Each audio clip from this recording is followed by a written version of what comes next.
Homemaker Carrie Colmanero is suing her ex-husband, construction worker Michael Maddox, for having her falsely arrested for child abuse. Michael says Carrie spanked their 4-year-old son with a cutting board. All rise. Yeah, this is case number 91 on the calendar in the matter of Colmanero versus Maddox. Parties have been sworn in, Judge. You may be seated. Sir, have a seat, please. Mrs. Colmanero, you and the defendant used to be married. Yes. And you have children together. And it is your claim that your former husband made false claims that you had and continue to abuse the children that you have together. And as a result of one of those claims, you were arrested. You want to be compensated to the tune of $5,000. And Mr. Maddox says that you have a history of child abuse, excessive corporal punishment of the children.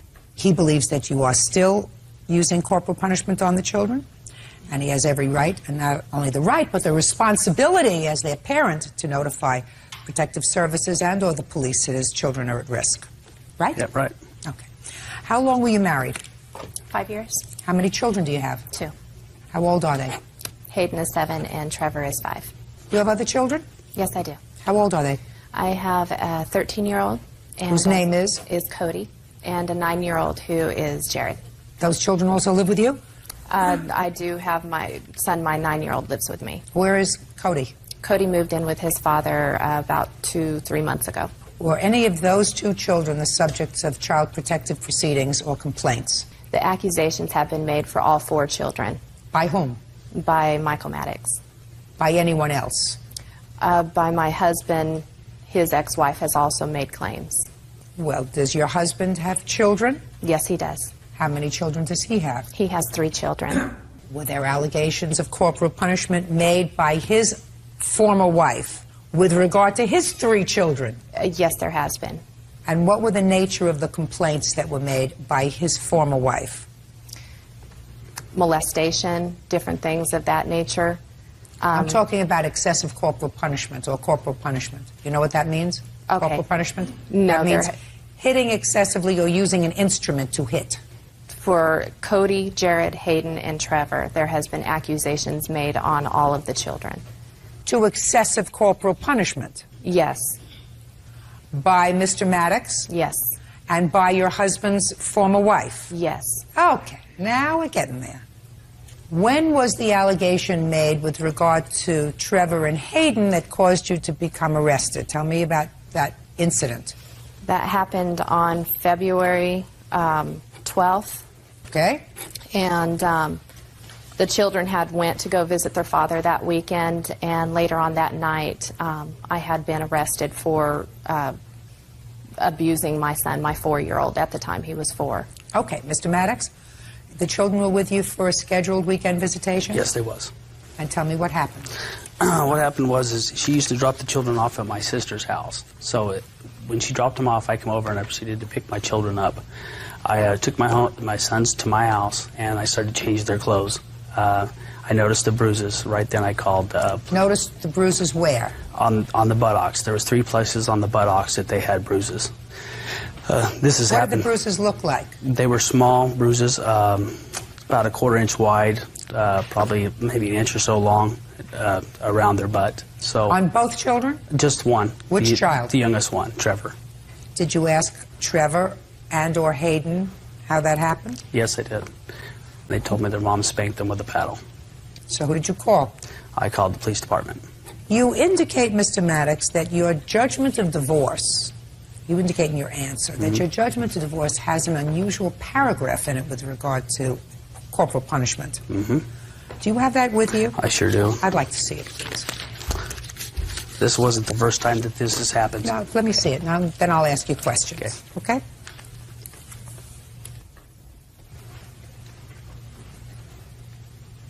Well, there is a paragraph in your judgment of divorce that provides that neither party shall allow the use of corporal punishment upon the children. Was that a negotiated term of the separation agreement? Well, what happened is I had to remodify it because it started happening before this case, and so I had it put in. Had there been a history of that before, Mr. Maddox? Yes. Yes, ma'am. What kind of a history, sir? One time, right when she started dating Rick, she was living in a different county, and I picked him up, and he had bruises up and down his rear end. Who? Trevor had bruises that she was living with him at the time. And so I took him to the county that I was in, the police department. They took pictures. Well, they proceeded to try to find her, but she had came back into Stanislaus County, a different county, and they couldn't go over into that county. So I proceeded to have that, the CPS from the Merced County was checking it out, and so when she moved back into Stanislaus, the case kind of got dropped. After you called the police, what happened on the 12th of February of 2003? The officer took the report. He called another officer out, a female officer that takes the pictures, and she proceeded to take pictures. Then he told me that... Don't tell me what he told you. Oh. Just tell me, did either of the officers that respond speak to either Trevor or Hayden? They did. They spoke to both the children.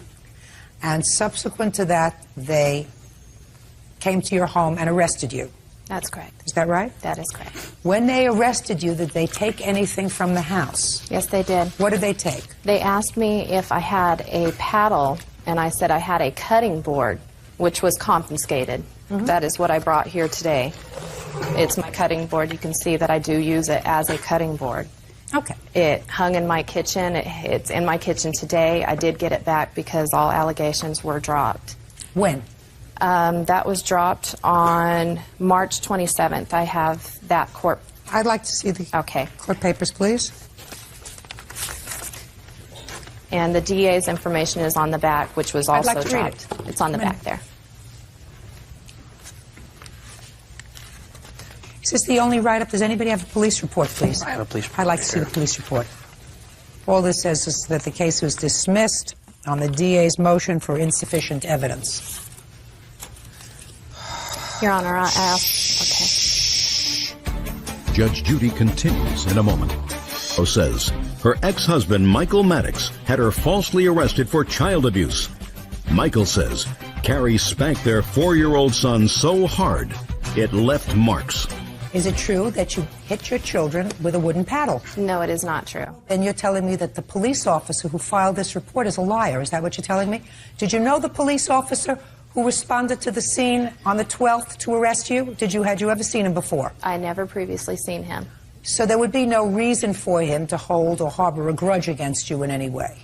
Is that right? No. Is that right? Is that right? That is correct. And there would be no reason for you to believe that he would hold or harbor a grudge against your husband in any way? No. Is that correct? So you believe that when he filed a police report, he filed a police report that accurately reflected both what he observed and what was said by both you and your husband. That would be a fair statement, would it not? Yes. Good.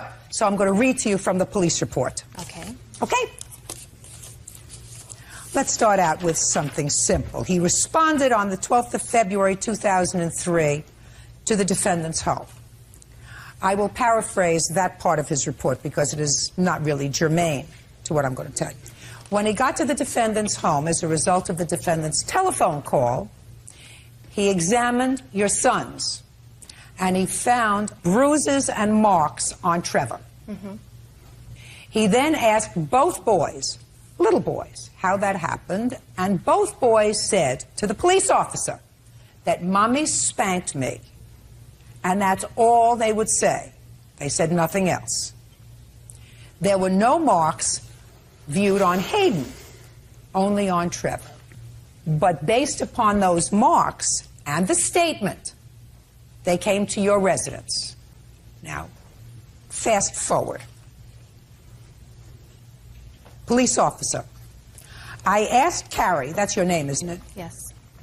If she had spanked either of her boys earlier that day. She advised that she had, with a wooden paddle, which was still located in the kitchen. At that point, I placed Carrie into custody for violating Penal Code Section 273, cruelty to a child. I then escorted Carrie out of the residence and secured her in the rear of the vehicle. As I was furthering my investigation, Deputy Jeff and stayed with Carrie as I went back into the residence to interview Colmenero. That's you. I asked if he knew the whereabouts of the wooden paddle. He advised that it was in the kitchen. I followed Colmenero into the kitchen and watched as he retrieved an approximately 12-inch by 13-inch brown wooden paddle from the counter. I asked Colmenero what the paddle was used for. He advised that Carrie uses it to discipline both boys when they get out of line. At approximately 3:30, both boys, he said, were getting out of control and tearing up the house. He was very specific. He watched as Carrie yelled at both boys and grabbed the wooden paddle and then proceeded to spank the victim approximately 2 times and Hayden 2 times for disobeying her. At that point, he didn't see any other physical injuries on either of the children. He also advised, that's him, that the last time Carrie had spanked the boys was 2 days before, on the 10th, at 7 p.m. for the same circumstances. Then the police officer interviewed your 2 older sons, who confirmed all of that. Both boys, your 2 older sons, say that that's your modus operandi. When they get out of line, you take a wooden paddle and you hit them. So my question to you is, first, stand up here. What are you complaining about? What's your lawsuit about? My lawsuit is due to being arrested, and this has been dropped. So, can be dropped. You did it.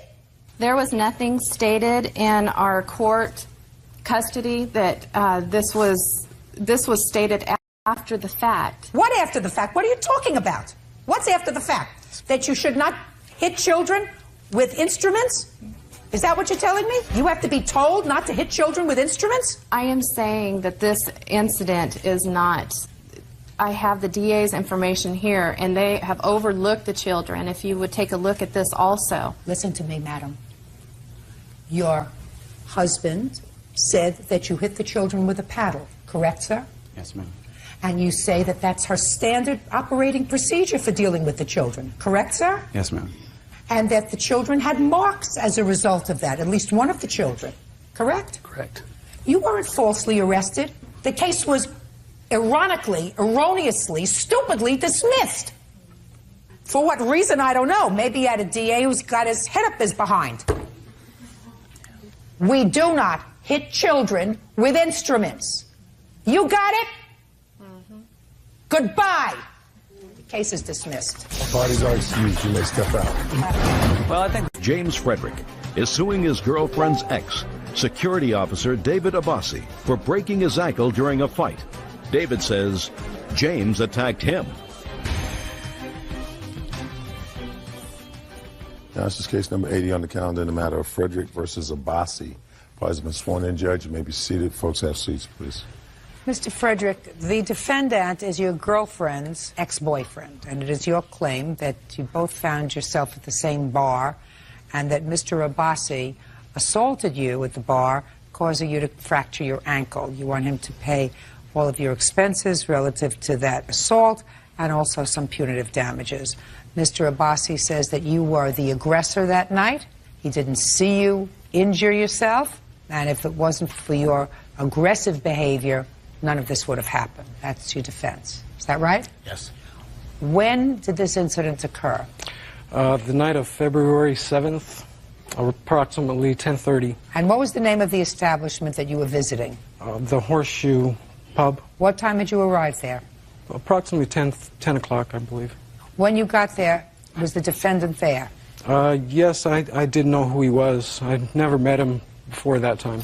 Had you been to this bar before? Yes, not very much. I don't go out to bars very often. What prompted you to go there this evening?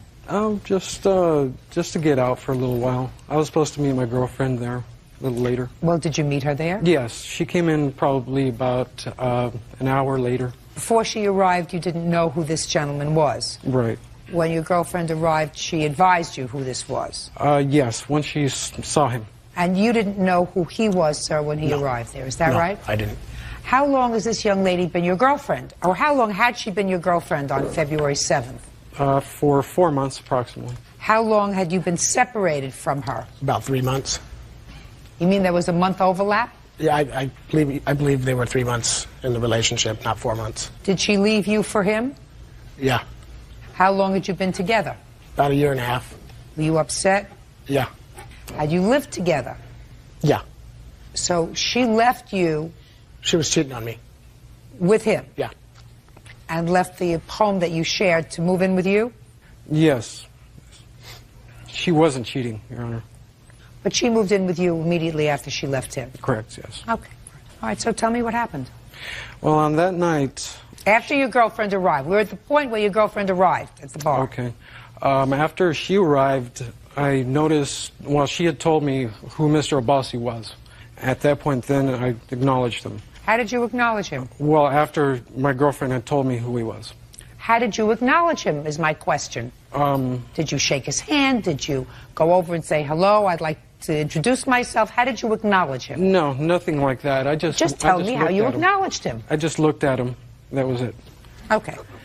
After that, I didn't say anything, didn't do anything. She wanted to leave, which I probably should have taken her. That was very smart of her. Yes, it was. She said, he's here and I want to leave. Yes. And you said? I wanted to stick or I wanted to stay. Me? I should have went with her, decision.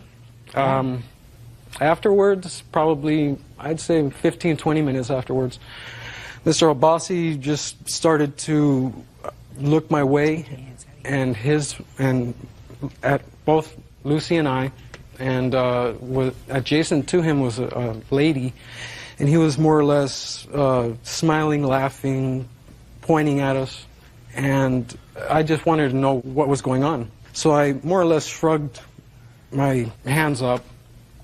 And How that's far when, were you from him when you did that? Maybe 20 feet. It's not far. Not very far, right. After that, basically, he got up in anger. At that point, he started really prancing or almost running towards me on the other side of the bar. And I didn't know what he wanted. I didn't know if he wanted to fight. I didn't know if he wanted to talk. So I got up and I met him halfway through the bar. At that point, I lost him in the crowd. There were a lot of people there. And after that, he shoved me after he saw me, and I didn't know where he was.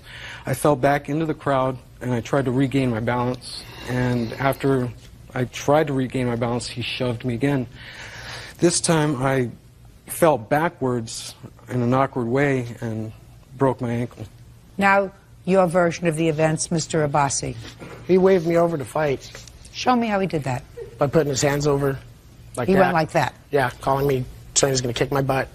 We met simultaneously. I don't want you to make things up as you're going along, Mr. I'm not. Abbasi. Listen to I'm me. not. Are you telling me from across the bar you heard him say something to you? No. Or are you just showing me this? I heard him say he's going to kick my butt and wave me over. And then And what did you do? we both simultaneously... No. So he waved you over to come over because he wanted to fight with you. Yeah. And you being the intelligent, sober guy that you are. I wasn't sober. Oh, you weren't. Well, that accounts for something. So you were drunk. Yeah. So he waved you over, and you went over to fight with him. Well, I was just thinking we're going to stick chests and try and talk it down, but then when I seen his fist come in, I had to push him. Your Honor, that's a lie. No, I don't want to hear you. I'm sorry. So continue. Let's keep going. So you got over there. He's waving you on, saying he's going to kick your butt. You go over there to butt chests with him because that's all you thought he was going to do. You saw him fist up his hand, and so you pushed him. Yeah. Okay. And that's how he hurt his ankle. If he hurt his ankle at all. claims that my shove threw him 10 feet across the room into a pool table, causing his ankle to break in 3 spots. Judge Judy continues in a moment. James Frederick says he was attacked by his girlfriend's ex-boyfriend, David Abbasi. David says James instigated the fight. Now I'll hear you. Step up. Who are you? I'm the bartender that night. Let me ask you this. What's your last name? Banks. Miss Banks. You know Mr. Abbasi and his girlfriend. Is that right? Yes. And how long have you seen Mr. Frederick come in the I bar? only had seen him that one night.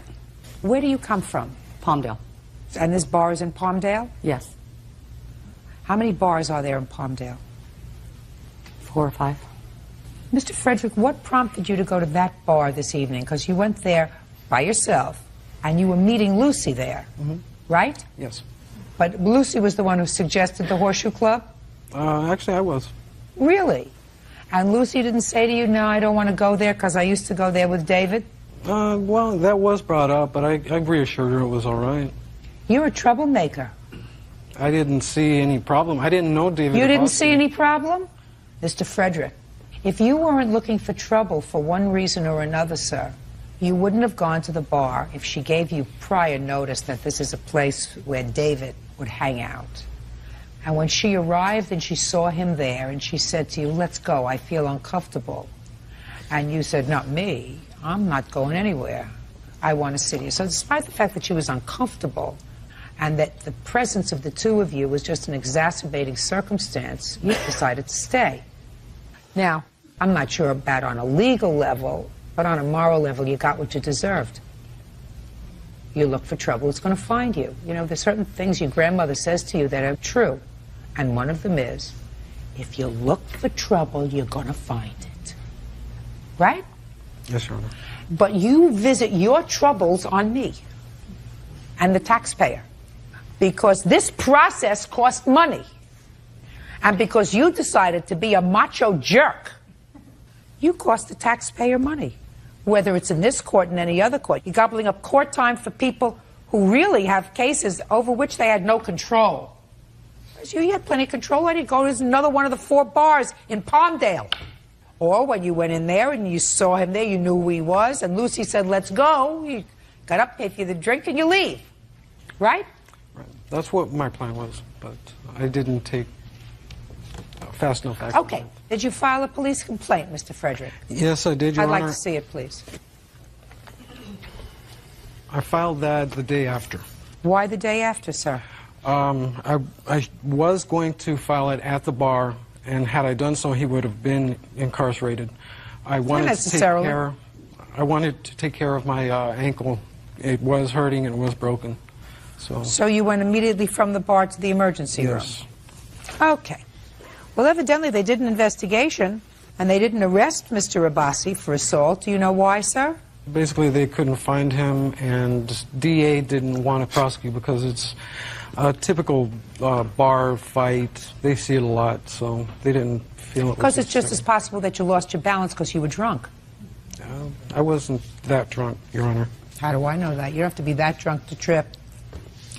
Mr. Frederick, I said something to you before, sir, and what I said, you may sit down. What I said to you before is if you look for trouble, you're going to find it. Now, I don't necessarily think that it was Mr. Abbasi's intention to get into a confrontation with you that evening, but it is clear to me that it was your intention to get into a confrontation with him. I say that for the following reasons. I am now summing up. Your girlfriend told you that she was going to meet you that evening. You discussed going to the Horseshoe Bar. She said, I don't think I want to go to the Horseshoe Bar because that's where David hangs out. You said, I don't care, I'll meet you there, it'll be ridiculous. You go there, and sure enough, when she shows up an hour later, after you've had a couple of drinks, she says to you, I don't want to stay because David's at the other side of the bar. And you say, I don't care. Let's see what goes down if we stay here. It seemed to me, Mr. Frederick, you got the girl. You should be a happy guy. You shouldn't be looking for trouble. The girl that you're living with, the girl that you're happy with says, I'm not comfortable here. You pick yourself up and you leave. Chose not to do that. He pushed you. You fell. You broke your ankle. That's an accident. Goodbye. Party's got excused and let's step out. The man's got issues where he can't get over his ex-girlfriend. He wanted to show me he has her. I didn't think he was, a violent guy. She wants to see us fighting over each other. He was lucky he got away with this. I'm just glad justice is done. And now the next case. 22-year-old payroll scheduler April Thomas is suing her cousin's ex-girlfriend, 19-year-old health aid worker Tiffany Johnson, for vandalism to her 2000 Dodge Neon. Tiffany is countersuing, claiming April vandalized her Kia Optima. Come to order, all rise. Quiet in the courtroom, all rise. Hi. Count, this is case number 255 on the calendar in the matter of Thomas versus Johnson. Parties have been sworn in, Your Honor. You may be seated. Folks, have a seat, please. Anybody who's been to court before, raise your hand. Were you a litigant? No. Traffic court. And you? Criminal court. Criminal court. I assume you weren't a prosecutor. No. Right? No. Good. So we all know what court's about. Court's about telling the Truth. So that's what we're going to do today, right, ladies? Yes. I have cross complaints. Each of you claimed that the other damaged their car purposely by breaking windows. And each of you say, I didn't do her window, and I didn't do her window. I didn't do her window. I didn't do her window. She has a child with him. No. With who? With my cousin. He's not here. Where is he? He's in Jail. jail. Ah! He's in jail. A testament to your good judgment. Yes. And according to your complaint, there was some sort of altercation involving the two of them, your cousin and his then ex-girlfriend and the mother of his child. And since then, there's been some bad blood between the two of you. So I want you to tell me when you claim she damaged your car, where the car was, and who witnessed it. Okay. My car was at my house in my driveway. It was about 5:30 a.m. I don't have the specific date. I know it was in July. I wasn't there. I have a witness that says that shows everywhere where I was at. That says which one is the witness? She's the witness to who I was with, and he's the witness that seen her damage my car. Well, I don't care who you were with. I'm not your social secretary. I just want to know who saw her damage your car. Okay, he saw her damage my car. ma'am. Rick. Okay, step up. Tell me your name. My name is Rick Howard. How do you know her, Rick? I used to work with her a couple years ago. And what were you doing up at 5:30 in the morning on this date in July that we don't remember? Smoking a cigarette. Where? On her balcony. What were you doing in her house? She went out of town, so I was staying there. I sit because she had problems with. She has problems with her neighbors, so I was staying there. So you got up very early. You went out on the balcony to smoke a cigarette. Yes, ma'am. And what did you see? I heard an alarm go off, so I went downstairs because I thought it was my car, because my car's been stolen before. When I ran downstairs and I turned the corner, I seen Tiffany standing behind the car, like with a blunt object in her hand. With a what? Blunt object. And did you know Tiffany before? I don't know her, but I know of her. No. When you say you know of her, had you seen her before? Yes. No. Where had you seen her before? At a high school. How many years ago? About 4 years ago. And you hadn't seen her in 4 years? No. Get to you in a minute. Okay. What did you say to her? I was like, "A." I just yelled out, "A." And when you yelled out A, what did she do? She left. How did she leave? She got in her car. What kind of car? A white car. So what did you do? I went back upstairs. Well, didn't you go and look to see what happened to her car? Nah, I figured that the window was broken because I heard the window break. So I went back What do upstairs. you mean you figured that the window was broken? You mean you didn't go over to look at the car? No. You figured it wasn't your car, you didn't have any... No, it wasn't that it wasn't my car. It was just that I heard the window break. So she had an object in her hand, so I figured that the window was broken. So I went back upstairs to get my phone, and then I came back downstairs. When you got your phone, who did you call? I called April. Where was she? Somewhere in the Bay Area. And you told her what happened? Mm-hmm. Did you call the police?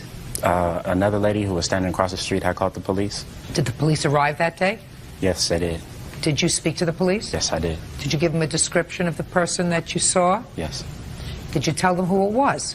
Yes. You told them by name? Yes. Did you get the name from Miss Thomas, or did you get the name from knowing her yourself from high school? Thomas told me her name from a picture, because she has a picture of her in her house. So when you told her somebody just came and busted the window out of your car, and they had a white car, and she said to you it must have been Miss Johnson, is that right? She didn't say it must have been Miss Johnson. Like, she looked familiar from the pictures that she has in her house, and that's how I recognized her, other than I knew her from high school. What are you doing with a picture of her in your house? I have a picture of her and her son at my house. We have like a lot of family gatherings, and she comes because her son is included in our family. And when we were tight, we used to take pictures, and I'd keep them in my house. And even though that they're not together, that's still his mother, so I would have the pictures. Okay. Now, Miss Johnson, let's get to you. Okay. Nope, I didn't ask you a question yet. Don't start. You may be seated. Now, it is your claim that Miss Thomas busted a window in your car. Yes. When do you claim she did that? and this was in June. I never seen him a day in my life.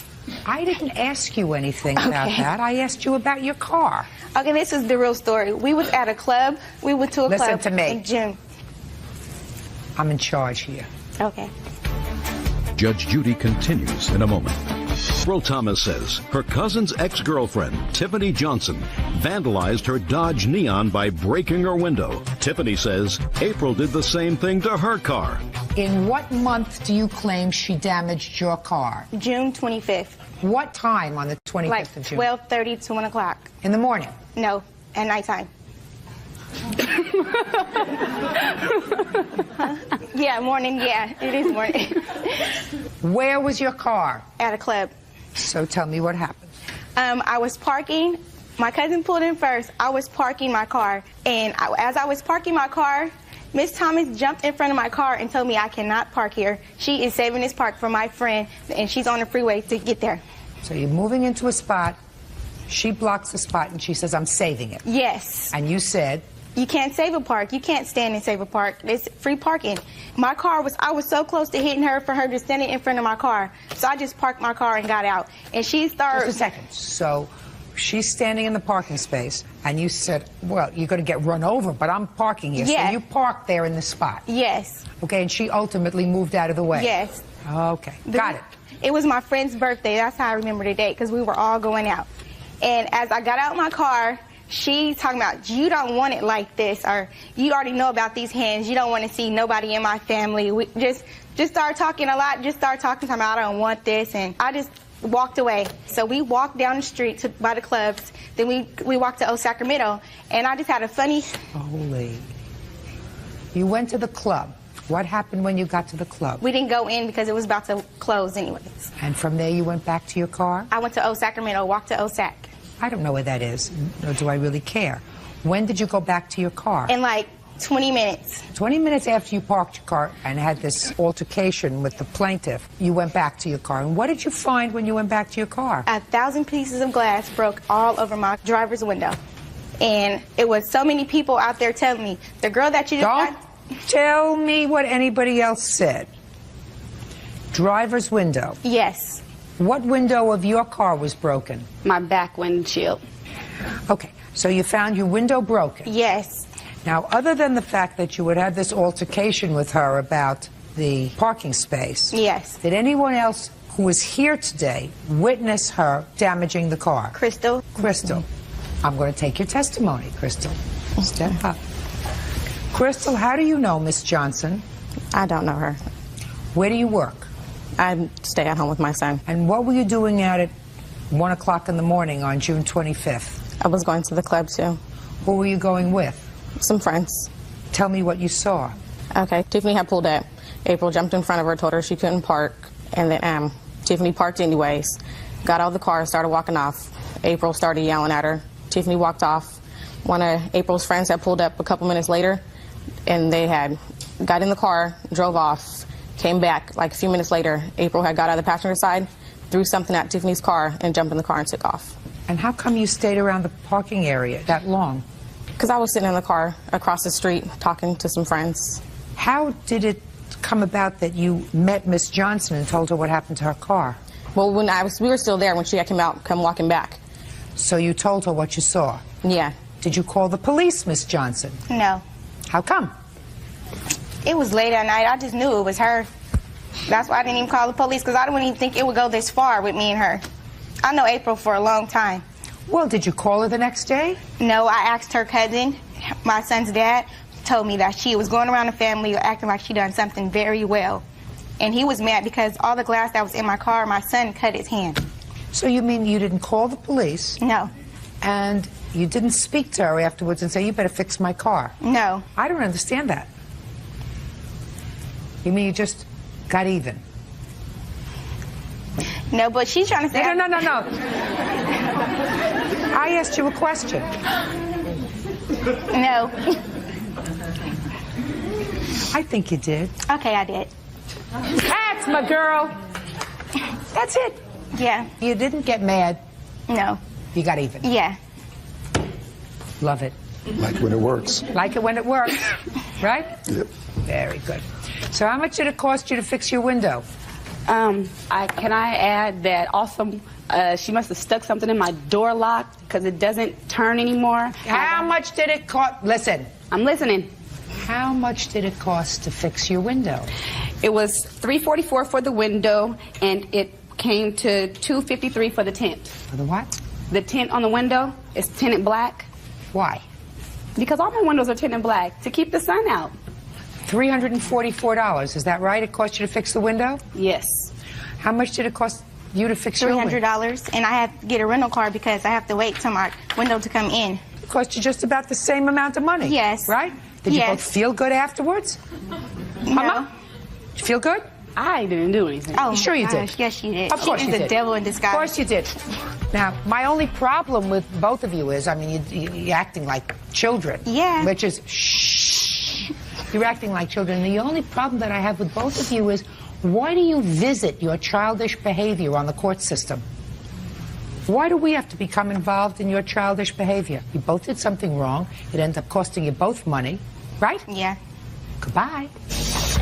Case is Sorry, dismissed. excuse me, you may step out. I didn't think it would come this far with her breaking my window. I admitted that I went back and broke her. She thinks that I broke into her car when I didn't, so it's just plain out ignorance. I guess she want to be like me, but she can't. You can see that she's ignorant. She doesn't know the day from night, from 12 a.m. to 12 noon. I'm cuter than her. She is just really anal and acts like a true baby mama.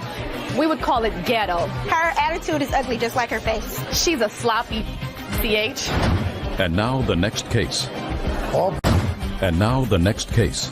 All party in the matter of Demons versus Anise. Step forward, please. 22-year-old student Crystal Demons is suing her ex-boyfriend, 25-year-old truck driver Anthony Anise, for his share of a trip to Niagara Falls. Anthony is countersuing for unpaid rent. Ms. Demons, the defendant was your boyfriend for a while. He's not your boyfriend anymore. And the two of you are squabbling at this point in your lives over a little bit of money. So I'm going to make very short shrift of this. And then I'm going to let you get on with your lives. How old are you? 22. And you? 25. It's your claim that he owes you some money for a trip you took together when you were still dating. He says he paid you for that trip, and he says you owe him money for rent. Right? Right. How long ago were you dating? We dated from February to July. And when was this trip that you took? We took it in the beginning of April. Where? To Batavia, New York to see some of his friends. And what was your arrangement? The agreement was that we would put the charges on my credit card and he would pay me back the money for the charges. And his friends, because he knew them and everything, also gave us the hotel for a half price. Were you living together in April? No, we were not. Is that right, sir? No. Well, in the beginning it wasn't, but when I got the place, she moved in with me. Were you living together in April or not? No. I'm going to keep this simple. So you weren't living together, and you wanted to go away for a weekend. Yeah. You didn't have money? No, we both wanted to go away, not just me. And it wasn't just to go see my friends. It was to go to Niagara Falls. Did you go to the falls? Yeah. Had you ever seen them before? No. And you? I had seen them before. You wanted to see them together? Yes. How much did it cost you? A total of $220.85. How much did you give her? I gave her $150 in the end of June in cash. Did he give you money? I never received cash from him. When I sold a truck, I gave her cash. That was not for the trip. Just a second. So you did receive cash from him? Yes. At the end of June? It was not for the trip. What was it for? I had I got conjunctivitis. I work with kids, and I missed a month of work, and I was falling behind in my bills, and I was going to ask my father for help. Tony offered to give me a little bit of money towards some of my bills that are my regular bills. It had nothing to do with this trip. And he gave me that amount, and I went and I had asked my father for the remaining amount to pay my bills. All right, so he gave you $150? Yes. Get over it. Now, you want me to deal with you and the rent you say she owes you? I'm listening. Well, when she moved in, when I got a place... When did she move in? In the middle of May. She stayed with me until July 4th, and I kicked her out. What happened July 4th? I had a problem with her, so I kicked her out. What kind of problem did you have? A friend of mine caught her in someone's vehicle. Okay, so And you when thought she told me she was with you somebody thought else. she was with somebody else. She was with somebody else when she was supposed to be at her father's. And what arrangement did you have in May when she moved in, sir? You know, I really didn't have an arrangement with her. I'm only counseling because she's suing me. So you really don't have a claim against her? Not really, no. Perfect, I love it. Easy. So your counterclaim is dismissed, right? Okay. Or you're withdrawing it because you really don't have a case. You just... Well, I have no proof that... It was nuisance. No, you just said to me you had no arrangement with her for rent. No, I didn't. Because I told her don't worry about anything. Then you had no claim. And I find that you did give her $150 because now she acknowledges that, which is enough to cover your share of the expenses for the trip to Niagara Falls. So your claim is dismissed. Goodbye, have a happy life, get over it, don't bother me. He's accusing me of cheating on him because I got a ride home from a friend's house by a guy, and he had his friend follow me. No, it's not. I mean, she was already sleeping over his house the day after, so... He thinks I cheated on him, and he doesn't know his facts. He has no facts whatsoever, and he has no proof of anything. I asked her where she was, and she proceeded to lie to me some more, saying she was at her father's, and she wasn't. Oh, he had all my stuff packed up and ready for me, and I was like, save me a lot of work. And now the next case. All parties in the matter of Alarid versus Ayala. Step forward, please. Small business owner David Alarid is suing teacher Sandra Ayala for the cost of a chicken suit he sold to her via eBay. Sandra says the suit was supposed to be brand new, but instead it was old and dirty. Mr. Alarid, you advertised this chicken costume on eBay. Yes, ma'am. The defendant purchased it and then somehow paid for it with this PayPal or pen pal, I don't know, something, pal, that I don't quite understand. But the bottom line is she canceled the payment that she made to you and she kept the chicken suit. Okay, so $154 was the amount of the purchase plus shipping, and you want $2,650 for the price of the chicken suit plus your aggravation. Yes, ma'am. That's a lot of aggravation, Mr. Alarid. And Miss Ayala says she purchased this as a result of an ad that you placed on eBay, and she said you advertised for a new, never been worn chicken suit. New, never been worn chicken suit. She purchased it in good faith, she sent you the money in good faith, and she got this dirty, disgusting, worn chicken suit, which she doesn't want, right? Correct. And which she's not going to pay for. Now, when did you purchase it? This was in May, early May. And what did you purchase it for? This wasn't something you planned on wearing, I assume. No. I'm a special education teacher, and just on a volunteer basis, sometimes I throw events for the special ed kids in my area. So I had a couple of picnics and concerts coming up in the early summer, and we have some children's music, and there's a song about a chicken in it, and I thought it would be great to have a little chicken mascot. Do you have a copy of his ad that he ran on eBay? I think he brought the original ad. Can I see it, please?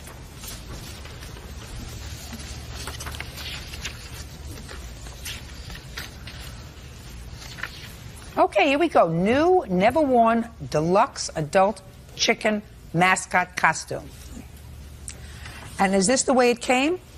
This is the way it came. Can I see it, please, Bird? Sure. Come on, have a little bit of a sense of humor, babe. And bring the feet with the shoe prints. Name is Bird. I take it kind of personal. We've known each other a long time.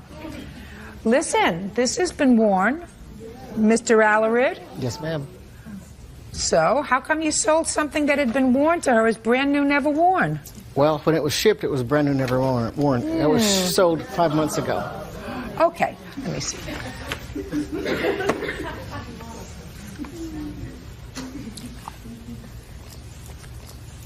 I don't know. It doesn't look too awful.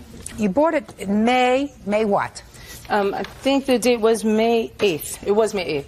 Excuse me a minute. Who gets it? Let's keep it right here for a minute.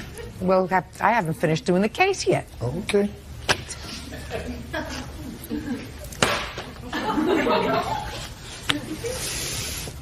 May 8th. And when did you receive it? Just about a week after that. When did you notify them that you didn't want to pay for it? Well, that's not... I did pay for it. I paid for it right away. PayPal is So you paid for it right away. Paid for it on May 8th. Exactly. Okay. Then you got it about a week later, say May 15th. Mm-hmm. And you realized that it was worn. It was worn. So what did you do? I contacted eBay by email. That's the only way. And I contacted PayPal. And I said, what do you do in a situation like this? Okay. Do you have any emails to support that? I do have emails. I have emails between he and I, but the PayPal... I want to see... This is the record of PayPal. Let me see. Is this the first time you had bought something on eBay? Yeah, it was my first time bidding on something on eBay, and so since I wasn't sure how to go about it, I had to call PayPal and said, what do you do when you receive a fraudulent item, when something comes worn and dirty and you didn't pay for that? And they said, oh, this man has actually refunded your money. I said, why? And they said, well, we can't be sure why, but you'll be getting the money in a day back to your account. And then he sent the email that said, PayPal accidentally sent you that money. You have to send it back to me. So I contacted PayPal again, and they say, we don't do refunds at all. It's seller initiated, and there are no accidents. Now, when did you correspond with Mr. Alarid about the suit? The day that the money came back into my account. Was that also in May? Yes. So practically immediately? Exactly. Is all that correct, Mr. Alarid? No, ma'am. Okay. When did she contact you and let you know about the condition of the suit? June the 14th, after I'd sent several emails, finally, out of desperation, eBay and PayPal advised me to file a complaint with the FBI Internet Fraud Division, at which point I sent an email saying, look, I'm filing a complaint with FBI Internet Fraud Division. That was on June 14th? Yes, ma'am. How many of these chicken suits have you sold, Mr. Alarid? On eBay or altogether? Altogether. Probably about 50. 50? Yes, ma'am. How many on eBay? Probably about a dozen. Where do you get them from? Out of New York. How much do you pay for them? I pay $49.99, I believe it is. So you pay $50 for them? Yes, ma'am. She doesn't like her suit, so you either want the money or the suit back. Well, it goes a little bit beyond that at this point. She wants to give it back to you. I asked for it back several times. Yes? And her emails, which I have right here, I have a copy for you. Yes, I'd like to see them. Okay. Here's the emails right here.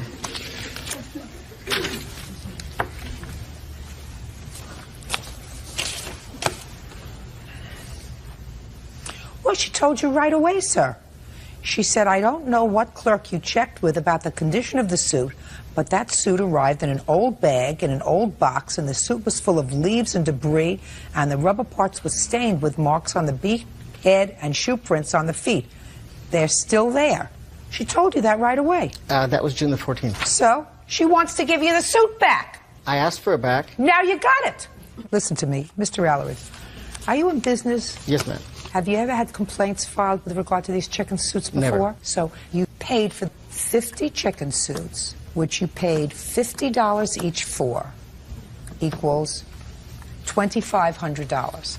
That's what you paid for the chicken suits. You sold 49 chicken suits times 124? Yes, ma'am. Equals $6,776. That's a fair profit. You made almost $4,000, and you've never had a complaint. Correct. Consider this the cost of doing business. Oh, it's not a problem. Perfect. Give him his chicken suit. Okay. Perfect. Now you have your chicken suit and your profit of almost $4,000. I would walk away a happy man, Mr. Alarid. Thank you very much. This case is over. Parties are excused. You may step out.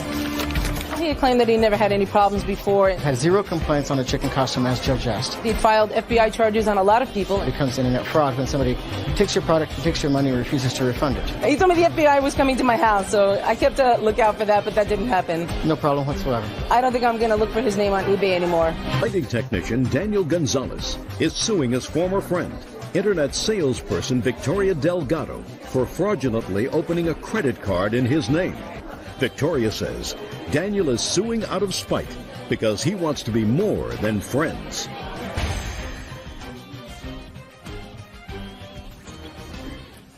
Now, this is case number 277 on the calendar, the matter of Gonzalez versus Delgado. Parties have been sworn in. You may be seated, sir. Have a seat. Mr. Gonzalez, I gather from your complaint that you believe that Mrs. Delgado made a fool of you.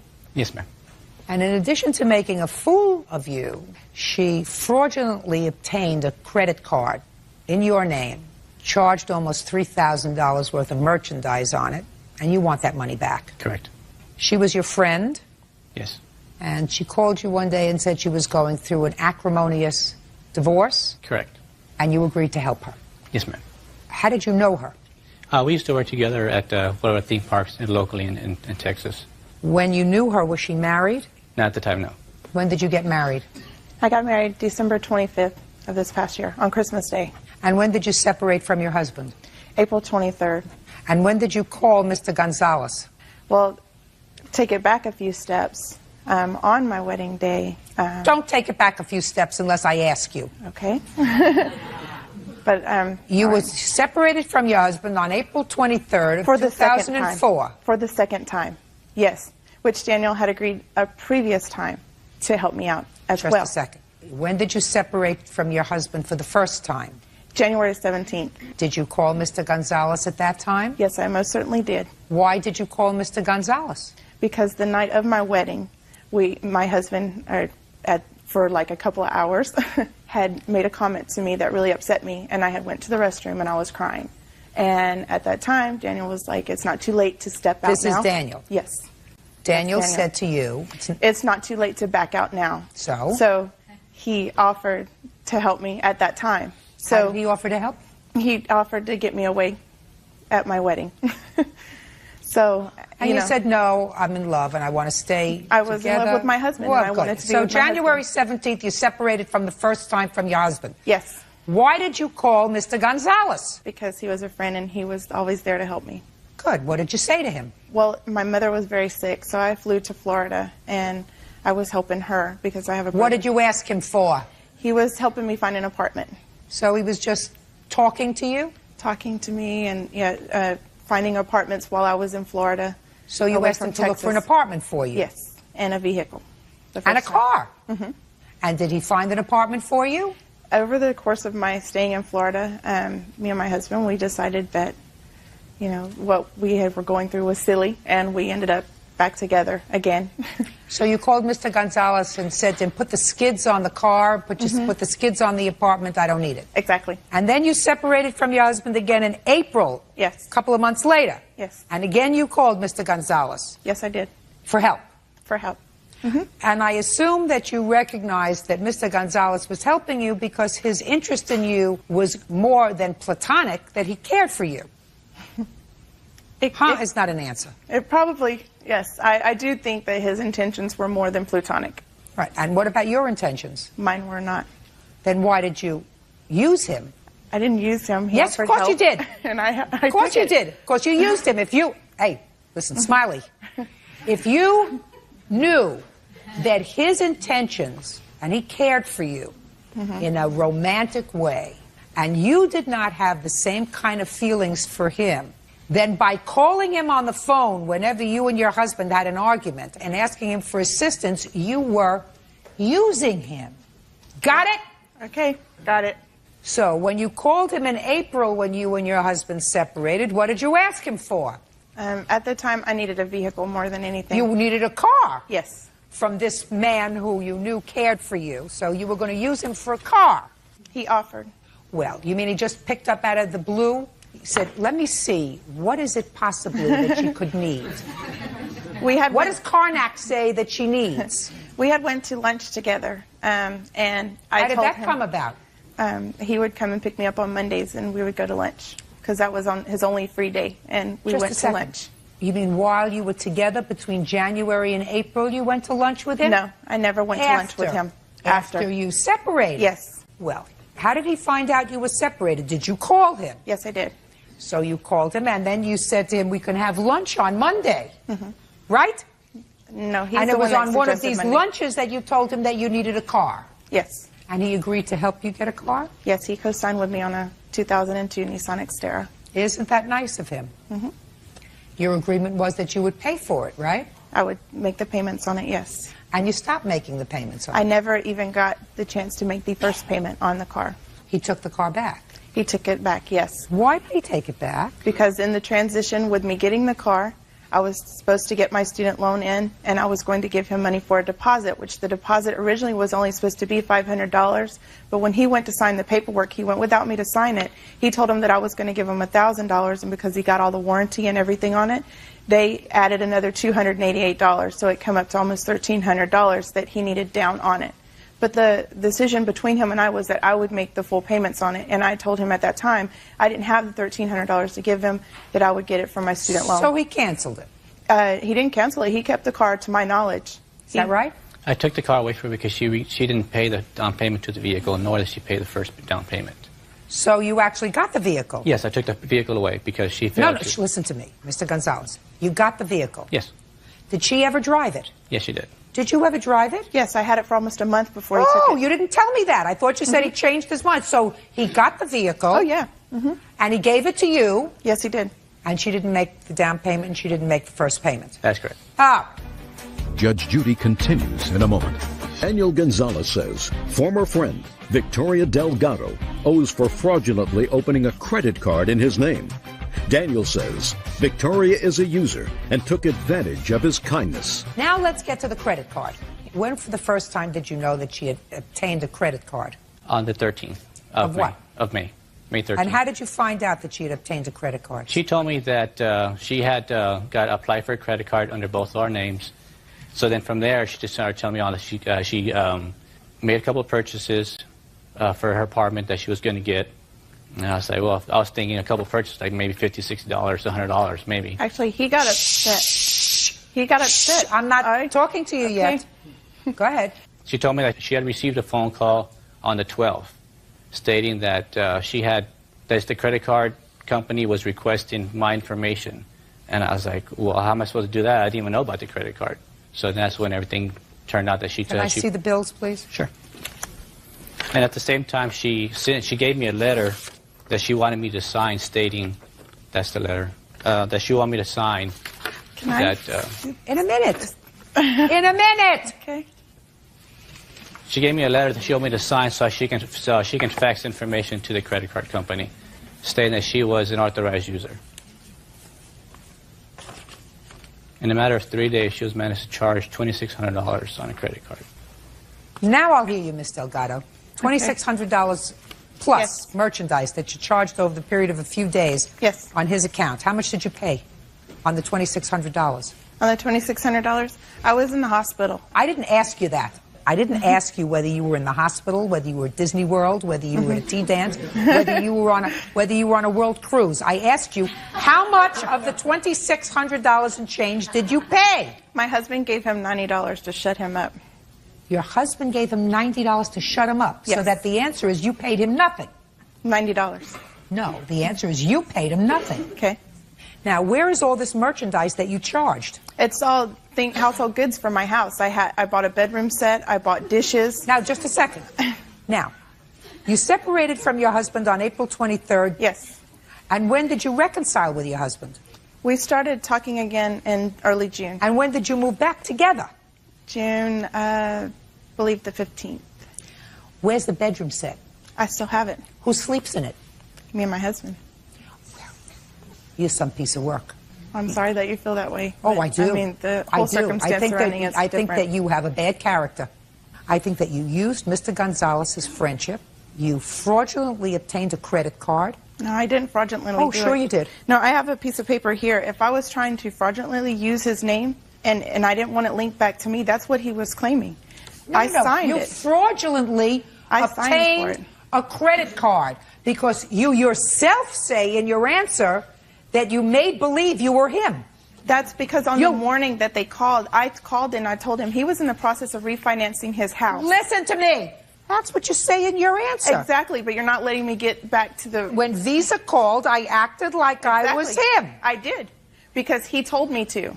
What date was that? I believe it was on the 15th. So on the 15th, That morning. It 2 was weeks Sunday before, morning. 2 weeks before you decided to reconcile with your husband, you had just concluded charging over $2,600 worth of merchandise on a credit card that he's obligated to pay. That's what you're telling me, right? You are a person of poor character. You are a person who committed fraud, and you're a person who's going to repay him $2,700, which includes the interest. That's what he's suing for. Judgment for the plaintiff.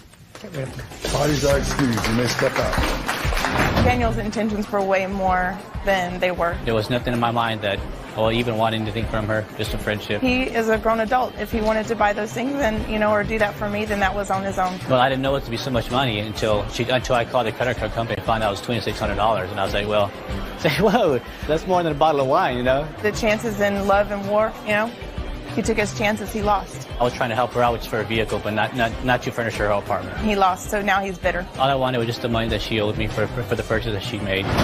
And now the next case. All parties in the matter of Kingsburg versus Merrick. Step forward, please.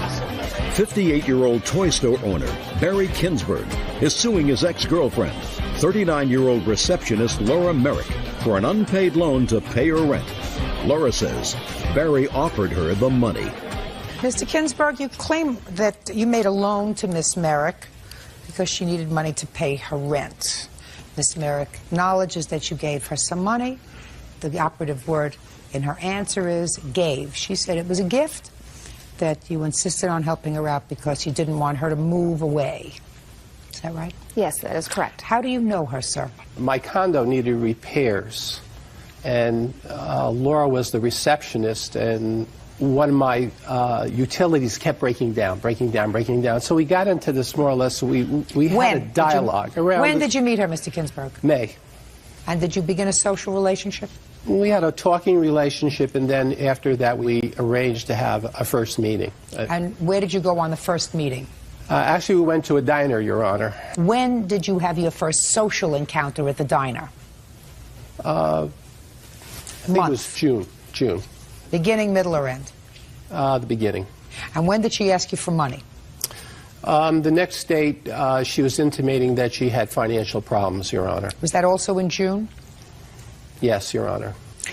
What kind of financial problems were you having? I was not having any financial problems. I was thinking about possibly moving back to my home state of Colorado. I did not want to start a massage therapy practice in New Jersey, which is where I'm living now, and I did not ask him for help with rent. That's not true. Well, what did you take the money for, Miss Merrick? We were dating.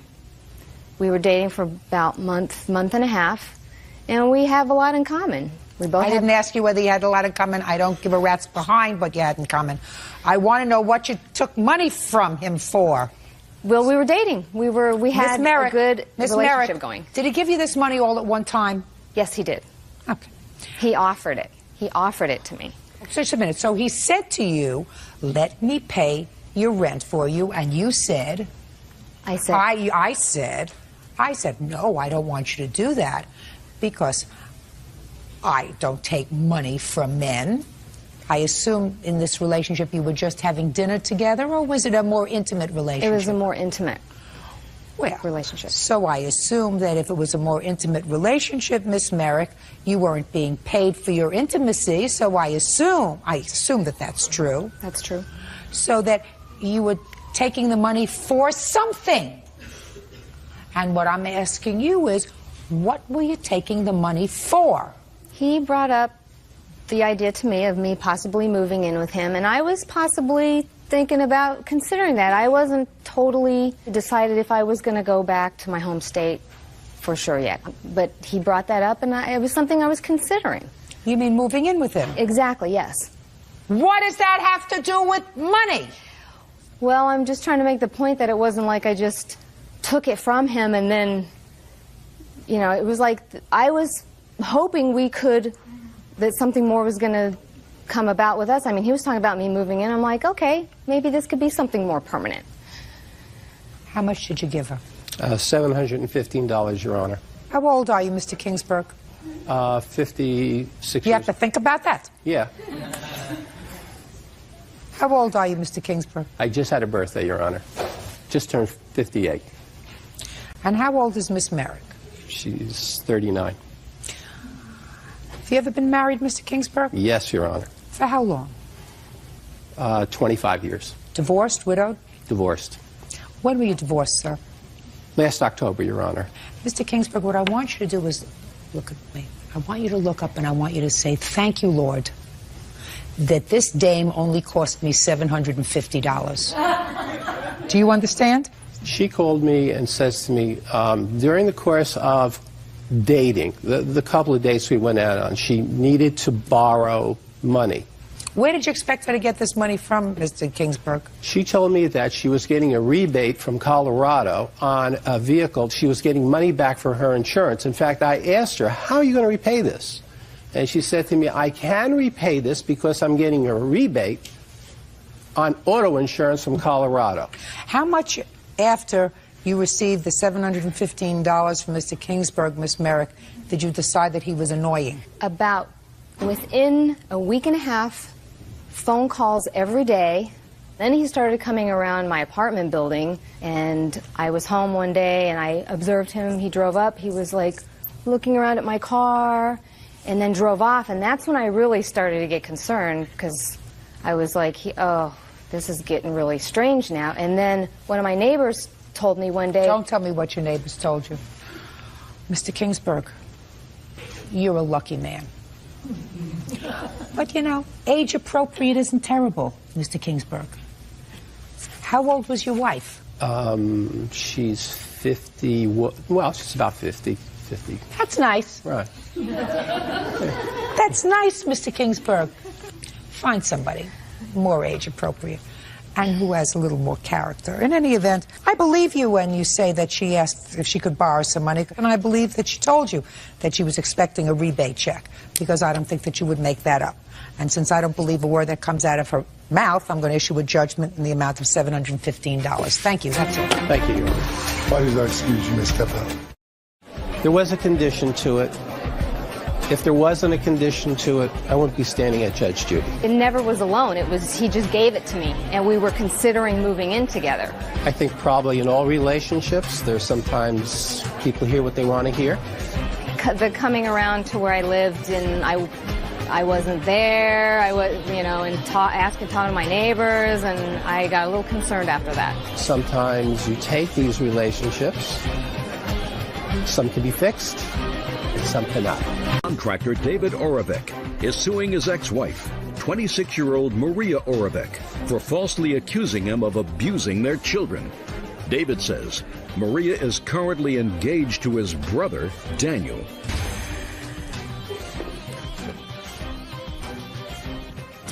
Yeah, this is case number 266 on the calendar in the matter of Oravec versus Oravec. Parties have been sworn in, Judge. You may be seated. Have a seat, sir. Mr. Oravec, the defendant is your former wife. Yes, ma'am. How long were you married? Almost 7 years. And you have 2 children. Yes, we do.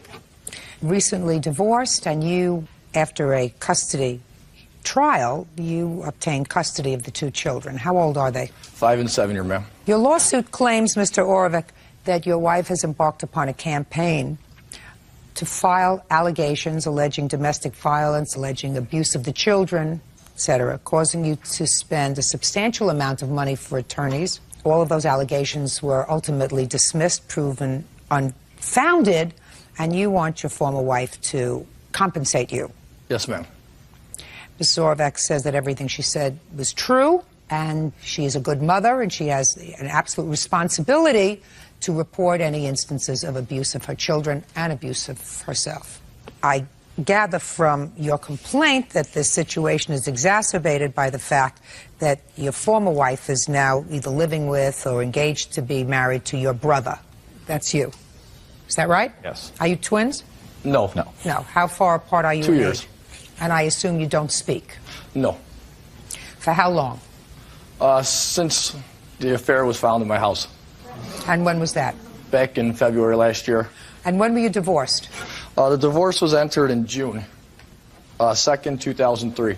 And when were you ultimately awarded custody of the children? Custody was done June 23rd. It was filed of 2004. Between June of 2003 and June of 2004, with whom were the children living? They were living with her primary. There was a custody trial? No, ma'am.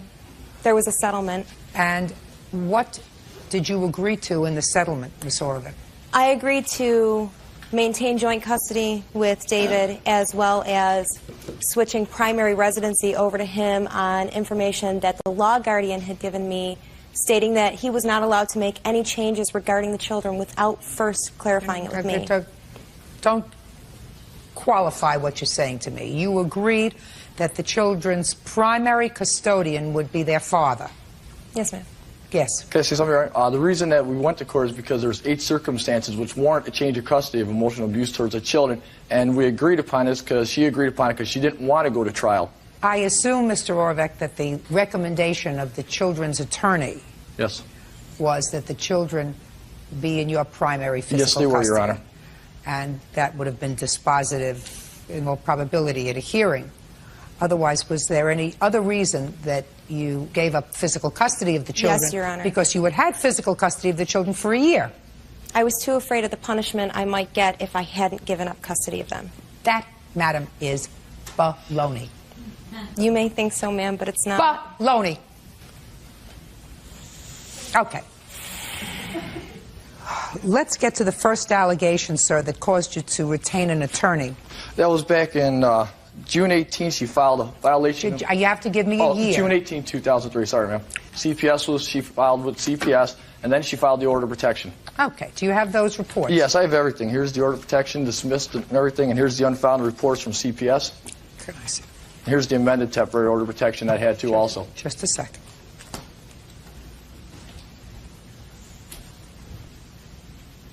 You said it was in June of 2003. I have a letter here dated September of 2003, which indicates from Child Protective Services that you are the subject of a report of suspected child abuse. And I assume that it was you who made that report. No, ma'am. Who was it? It was the children's pediatrician. When did you take the children to the pediatrician and why? I took the children to the pediatrician on June 16th of 2003 because they had come home from a weekend with their father covered in mosquito bites, my daughter particularly, and several bruises, one of which was so large on her leg that it looked like the size of the fist, and that's what the doctor had recorded. Mosquito bites? 22 to be exact. Oh, okay. As well as sunburn to the point where their skin was peeling. Now this is interesting. Just a second. September 11th, 2003 is when they notify you that there was a report. But then I have a letter dated August 30th, 2003, which indicates that they've done an investigation and they find that there is no credible evidence was found that the children were abused or maltreated, and therefore the report has been determined unfounded. How many reports were filed? 2 altogether. One was done back in February. Before that. Well, that's what I want to know. There was yeah, one I in may have had the paperwork. Sorry. Because you can't have an unfounded letter that's dated before the report. So there was a prior report in February. Who filed the prior report? That was done through CPS automatically because we were both arrested at our household for domestic. She was charged with 3 charges, and I was charged with protecting myself. What's next? Well, since then, Your Honor, she's engaged in another filing false petitions against me now ever since I've been awarded custody of the children. And she has done nothing but, in that last year, harassed me by going to child support and saying I'm not paying child support, which I have court documents saying that I was not willfully trying to disobey a court order. What was the child support order? First it was $90 a week, then I agreed to pay $100, and then I agreed to pay $150, and then because we kept going back and forth to court, she wouldn't stop filing. So they said it was not willful, and then child support, and then I was... Just a minute. When there were orders in effect for $90, $100, and $150 a week, did you make regular payments pursuant to those orders? I was. I constantly keep paying. It's not true, Your Honor. Go ahead. He says he wasn't in willful violation of the support order because he told the court that he didn't have a job. He owns his own business. Just a second. Did you ever tell the court that you couldn't pay this order because no, I did you not, were ma'am. not working? No, I did not. Transcripts. That was never an issue, like not paying child support. He said he wasn't working at the time. He even had his father in court to verify that he wasn't working. That sounds like a hard story for her to make up, sir. Listen to me. I'm listening. He also... Very easy to verify. Did you ever have your father in court and testify in court that you were either unemployed or didn't receive any income? Did you or did you not? The answer is either yes or no. It's very easy for me to pick up a phone and find out. No. Okay. Go ahead. He, at that time, had obtained a new boat, a new camper, various new home improvements to his house. And the judge asked him, where did these belongings come from? He claimed that they were his brothers, his little brothers, that he wasn't working. Else. So he was playing around with child support. Right, that he wasn't working, and he was $2,300 in arrears at that point. At this point... Do you have any documentation? I didn't bring it. I didn't think it'd be brought up here. At the time that you took him to court, he was $2,300 in arrears. I believe her. He is currently $700 in arrears. Judge Judy continues in a moment. Oravec says his ex-wife, Maria Oravec, owes for legal fees and harassment. David claims Maria has been filing false reports with Child Protective Services. Now, how much do you pay? We don't pay any. How much? Listen to me. How much do you pay in child? Not we. How much do you pay in child support? Neither one of us pay child support to each other. He doesn't have to pay child support to you. He is the primary physical custodian of the children. You're supposed to pay child support to him. He's never requested it. Oh, Mrs. Orvik, he doesn't have to request it. You're supposed to pay it. You're supposed to give him money because he's taking care of the children. So stop complaining and fetching to me that he's $700 behind in child support. Do you work? No, ma'am. Get a job! I have a job. I have 2 children. You are not the children's primary physical caretaker. But Get they're a with job me and daily. support them. That's your job. So stop fetching to me that he's behind in child support. You have as much of an obligation to pay for the children when they're in his custody as he had to pay for the children when they were in your custody. He didn't pay when they were in my custody. And you don't pay a dime when they're in his custody. I purchase everything for them outright. I've heard that. Listen to me. You know how many times I've heard that from fathers who aren't primary physical custodians? I buy diapers, and I buy milk, and I buy things for them, and I take them to the movies. That's not support. Get a job and support them. Now, when was the next order of protection that was filed, sir? There was no more after that. So what are you complaining about? Because she constantly keeps bringing me back and forth to court. Now, even after I was awarded custody of the children, she filed another petition against me to try and get modification of the custody of the children again. Let me see it. I mean, it's a nonstop battle of harassment and attorney fees that I got to keep paying. Well, what is this? So now here's another petition.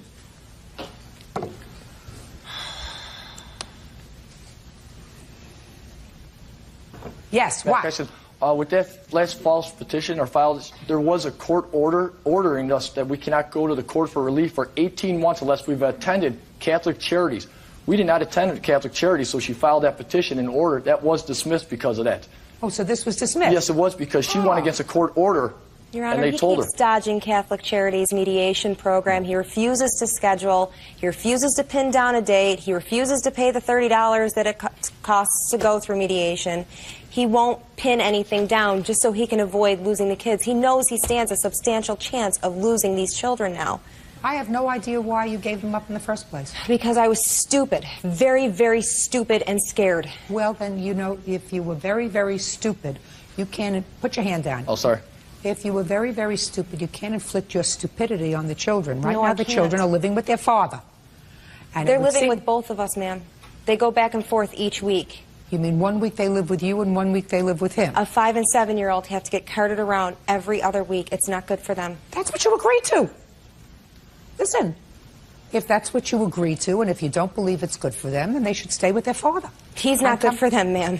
Listen, if you're their mother, and you voluntarily settled this matter, and I'm not going into it because to me, you had custody for a year. There was something that happened that convinced you that it would not be in your best interest to proceed to a trial in this case, a trial that you would clearly lose, because otherwise, unless you suffered a substantial breakdown mentally, you would not concede custody to the father who did not have custody. So there was something that you did or something that the court could have determined, and I'm not sure what it was. I have it. Well, you have a report? Yes, I do. I have the report right here. He Let me see it. alleges abuse, Your Honor, but they're No. just Let me see it. allegations, and it's This one right here. nonsense. The mother has engaged in a course of conduct designed to alienate the children from their father, and it goes on to list 6 instances where she has done that. The family court judge, in modifying the order of custody, clearly found that there was a change in circumstances sufficient to change the judgment of divorce and to modify the judgment of divorce, and ordered as follows. On consent of the parties, the mother and father shall continue joint custody of the minor children, with the children to reside with the father. That's what you consented to. And the judge found that there was a basis for that. Listen to me. You haven't established to my satisfaction anything as egregious as to require me to direct her to pay you for filing false charges against you. But I do suggest, sir, that you have the right to seek financial support from your former wife. She has an obligation to support these children just as you did when they were living with her. And I suggest that if you want to pursue that, you should go to Catholic Charities proceed with whatever mediation there is in Catholic Charities and then file a petition seeking child support, unless you are an independently wealthy person. Are you? No, I'm not, ma'am. Good. According to him, That's he all. is. Out. Thank you, ma'am. Where's the $12,000? She's a very brilliant woman. I'm just glad that she sees the truth like everybody else has. Once again, David has convinced someone that he's Mr. Charming, and he's not. She's pregnant with a child that's not even his now. And my concern is how she's going to bring another child into this world when she can't even take care of the 2 children she has right now. That's why Daniel and I are involved. He got me out of an abusive relationship. He saw his brother beating me up. His own brother can't stand him. Well, they're sick. There's nothing else to say. We're going to have a nice little family once we can get someone else out of our lives and have him move on. You know, the devil works in mysterious ways. Unfortunately, it's influenced them. Nothing I can do about it. No, I just figure it this way. I married a boob and ended up with the prize. And now the next case. All parties in the matter of Craddock versus Rodriguez. Step forward. Small business owner Joanne Craddock is suing her sister, cocktail waitress Deborah Rodriguez, and her husband Gilbert for their share of a Disneyland vacation. The couple says Joanne gave them the money because they couldn't afford to go on the trip. Miss Craddock. Yes. Mrs. Rodriguez is your sister, and I assume this is her husband. Is that right? Correct. According to your complaint, your sister owes you for the expenses for a trip that the 2 families took to Disney. Yes. Your sister says that there was never an agreement to pay you back the money that she did in fact use. She had some financial problems. You insisted that she accompany the family to Disney, told you would take care of things, and that this whole thing stems from an unfortunate incident surrounding your father's death. When was the trip to Disney? November of 2003. And was it an overnight trip or a day trip? We were there for a week. Debbie and Gilbert took our van, and we took our other van and drove down, and we stayed at a timeshare for a week. So far, is that true, that you took their car? Yes. And the trip had been planned for both families? Yes. So why did it become necessary for you to take money from your sister? On November 9th, I got in a car accident where it was a 3-car accident. 1 car hit my car right on the driver's side door. Was taken by ambulance to the hospital. Had to be out of work. The car had over $5,000 worth of damage. So I had to call my sister and tell her that I wasn't going to have the money to go. She really wanted us to go on this trip. Is that what, did she call you? At all. Okay. Tell me what she said when she called you and told you she needed your car. We had offered her our van, and they would just put the gas in it, and we would take our other van, and the timeshare was already paid for. We each had our own timeshare. Had you paid for it already? Yes. How much was that? $220, I believe. We paid for that almost a year before we went, so that was all So paid the for. room was paid for? Yes. So what was the conversation about money that you had with your sister? They told us that they were low on money, they didn't have any more money, and we said that we would put things on our charge for you, but don't let me have to take you to Judge Judy. Honest to God. And here we are. Judge Judy continues in a moment. And Craddock says her sister and brother-in-law owe for a trip to Disneyland. Deborah and Gilbert Rodriguez claim the money was a gift until a family argument changed everything. So she started to put monies on the credit card for your family. Mm-hmm. What makes you think that she wasn't expecting to be repaid when you could afford to repay her? I couldn't afford to repay her, and she I knew said that. I said, what makes you think, considering you are not families who have lots of spare cash, car hit you, I assume that you're suing the driver of that car? Yes. So eventually, you're going to either settle that lawsuit or come into some money. Why would you think that your sister, who doesn't have a lot of money, would not expect to be repaid? Because I called her before we took the trip, after my car accident. I'm a cocktail waitress. I live on my tips. Yes. I knew I would not have enough money to do this trip. And she said to you, what? She said, I want you to go on this trip, and I'll help you out. So my question to you is, I'm going to come back to my question. She helped you out. She gave you a car to go down in.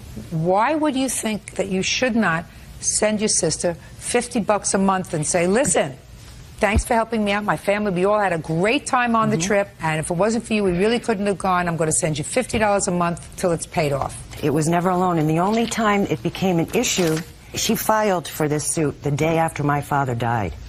And the reason she did that was because she was making everybody very uncomfortable. She hadn't spoken to my father in 15 years. She wouldn't have been at my father's house if it hadn't been for me. I pushed for that because I thought it was only fair that she see her father before he died.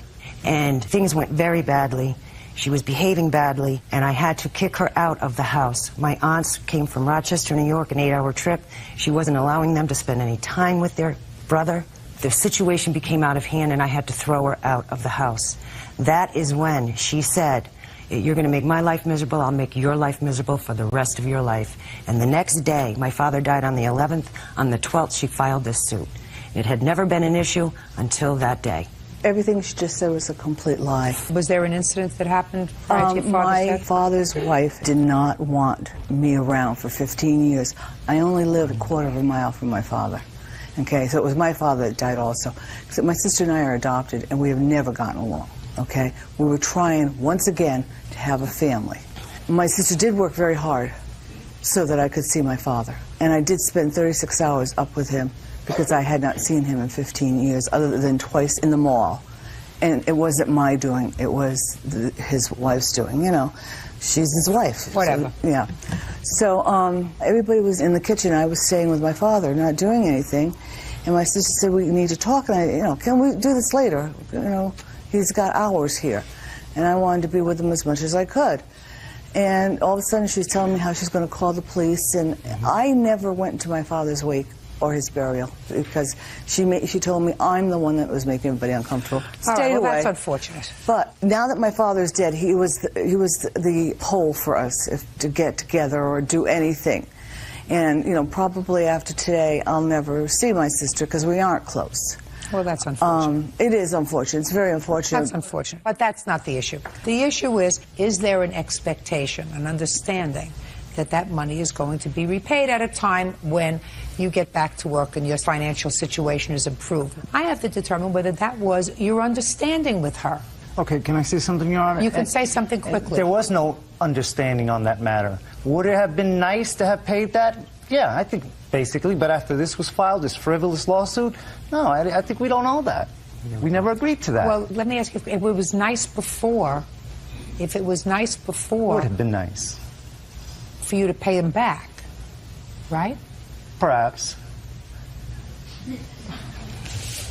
Mr. Rodriguez, life is about being a moral person. I agree, Your Honor. You're mouthing the words. You're mouthing the words, but you're not doing what you're supposed to be doing.